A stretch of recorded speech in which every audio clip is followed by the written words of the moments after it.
Zack Snyder's Justice League, released last month. It's a film that was long considered to be simply a myth. A fever dream of zealous fans whose desperation, tenacity, and persistence to see it literally willed it into existence. So what did I think of it? It was amazing.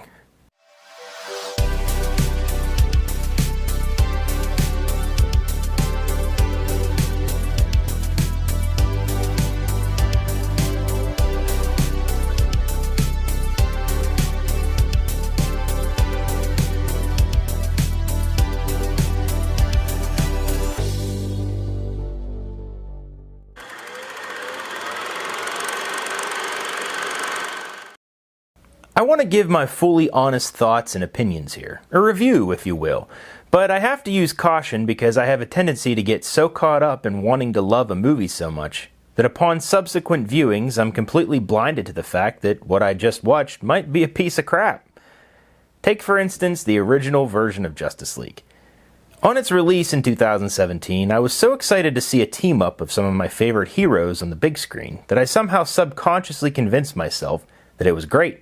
Who cared that it was a complete thematic and stylistic mismatch to the preceding Snyder films, or that the villain was a generic one-note plot device, or that a lot of the special effects looked broken and unfinished, or that most of the main heroes were painfully mishandled, stripped-down, vapid, anemic versions of their original creative origins. It was okay, because I got to see some of my favorite superheroes doing some superhero-y stuff.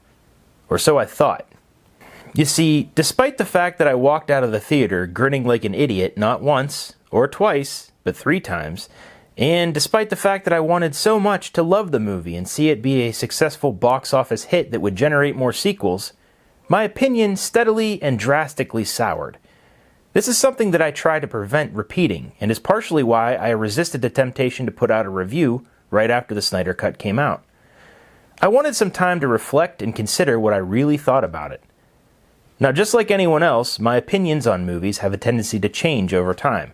Films and their reception are subjective to each individual's taste and experience, and the circumstances surrounding them, which, again, can change over time.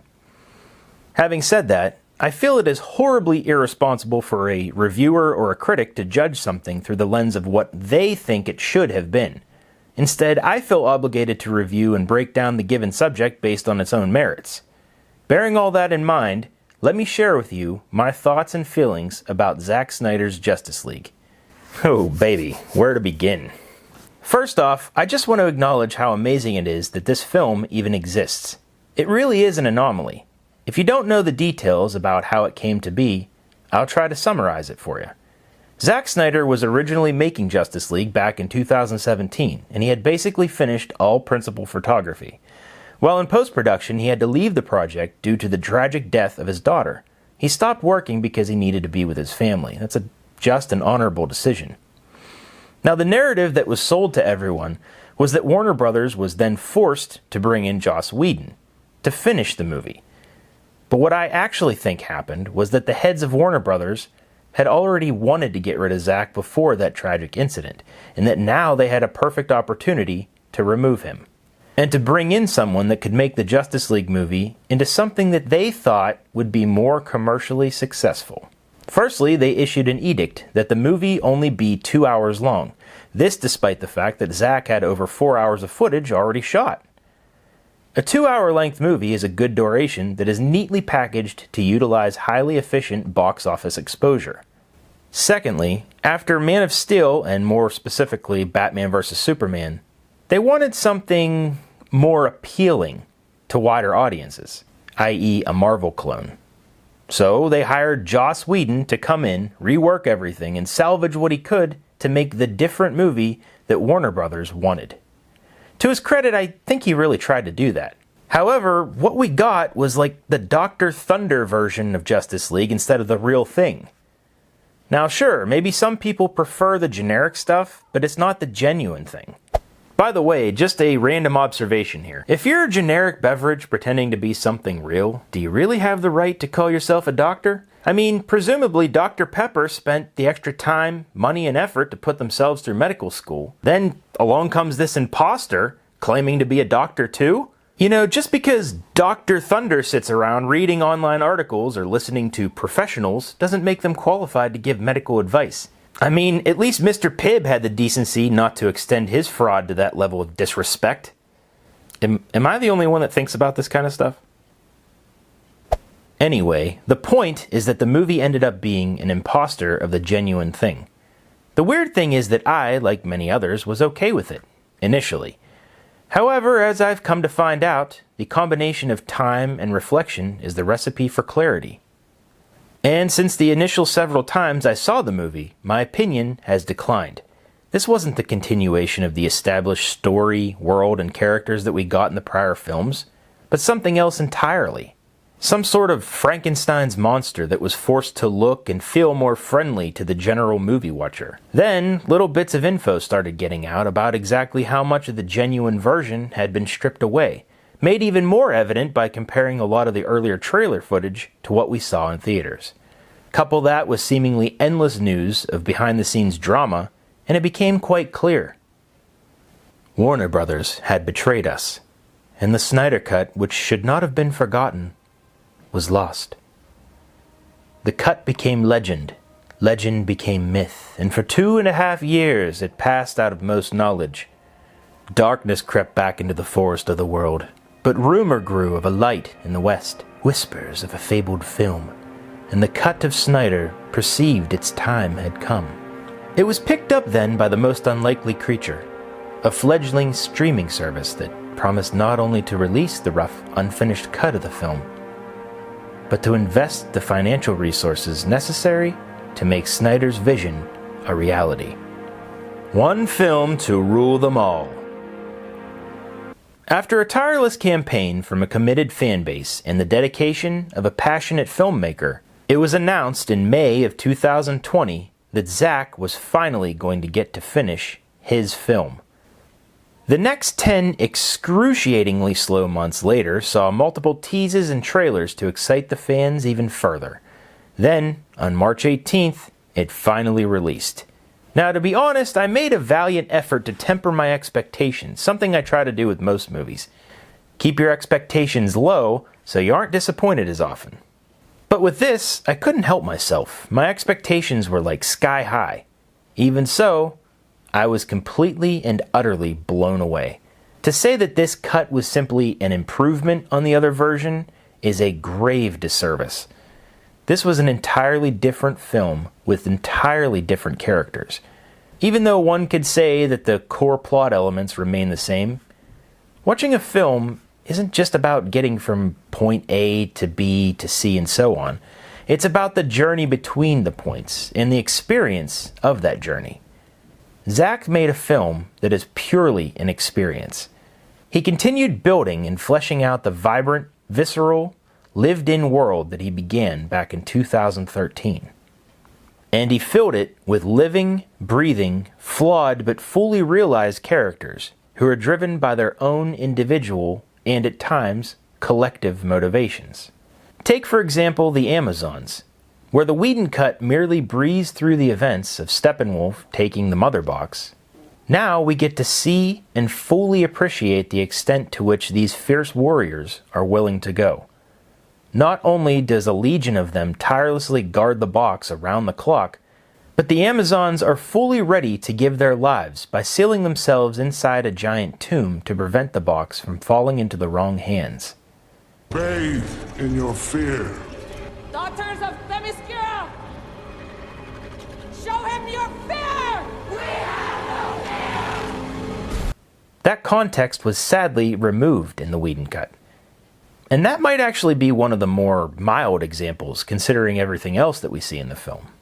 Some of the main characters are so vastly different this time around that it is quite frankly unbelievable. A huge example of that is, of course, Cyborg, who goes through a full character arc.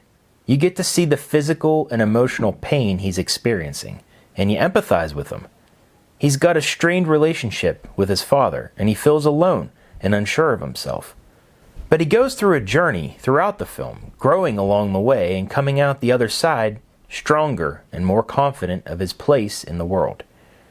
Unlike before, when he was used as more of a one-dimensional way to move the plot along, here he's a fully developed, integral part of the film. The same goes for the others in varying degrees. Aquaman isn't just a moody dudemeister, but is presented as more of an empathetic, albeit skeptical person, driven by his personal motivations to do right, even though he knows he has a higher calling. The film shows us the good that he does, generously helping those in need, and exhibiting that those he helps hold him in high regard, attributing some theistic qualities to him, despite the fact that he struggles with his own demons. The Flash definitely benefits from better character development and increased screen presence, with an introduction that was completely cut from the other version of the film. Here, before he even meets any other members of the League, he is established as a hero, ready to spring into action and save a woman, who we as comics fans know will be his future wife, from a gruesome fate. He's no longer the "I've just pushed some people and run away" kind of guy who needs a pep talk from Batman to save one. He already knows that, and he does it. Instead, he has a better understanding of his abilities and his role in everything, which comes into play in multiple crucial moments in the story.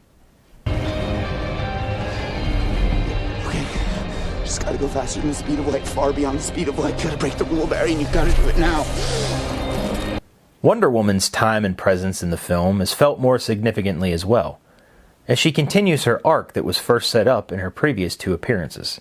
The strong, proud warrior princess who stands for truth and love and has no use for hatred, instead of the sulky, forlorn, forced quasi-love interest for Bruce, or whatever that crap was supposed to be. She's an effective fighter whose wisdom and strength is only matched by her compassion and grace. Batman continues his arc as well. After Superman's inspiration lifted him from his pit of despair back in BVS, he proceeds to rise up, to not only become the hero he once was, but to even rise above that into someone better. And while he still has his fierce determination, if you can't bring down the charging bull, then don't wave the red cape at it. You do when it's this red cape. This red cape charges back. it's no longer driven by fear or anger. This time he's acting fully on faith, and he's redeeming himself in the process. The handling of Superman has a marked improvement, giving his reintroduction and his transition into his normal self more time to breathe.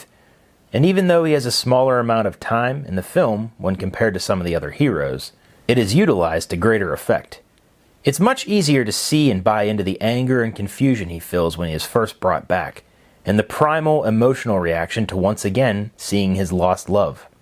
And when he fully regains his consciousness and memory, he knows exactly who he is and what he needs to do.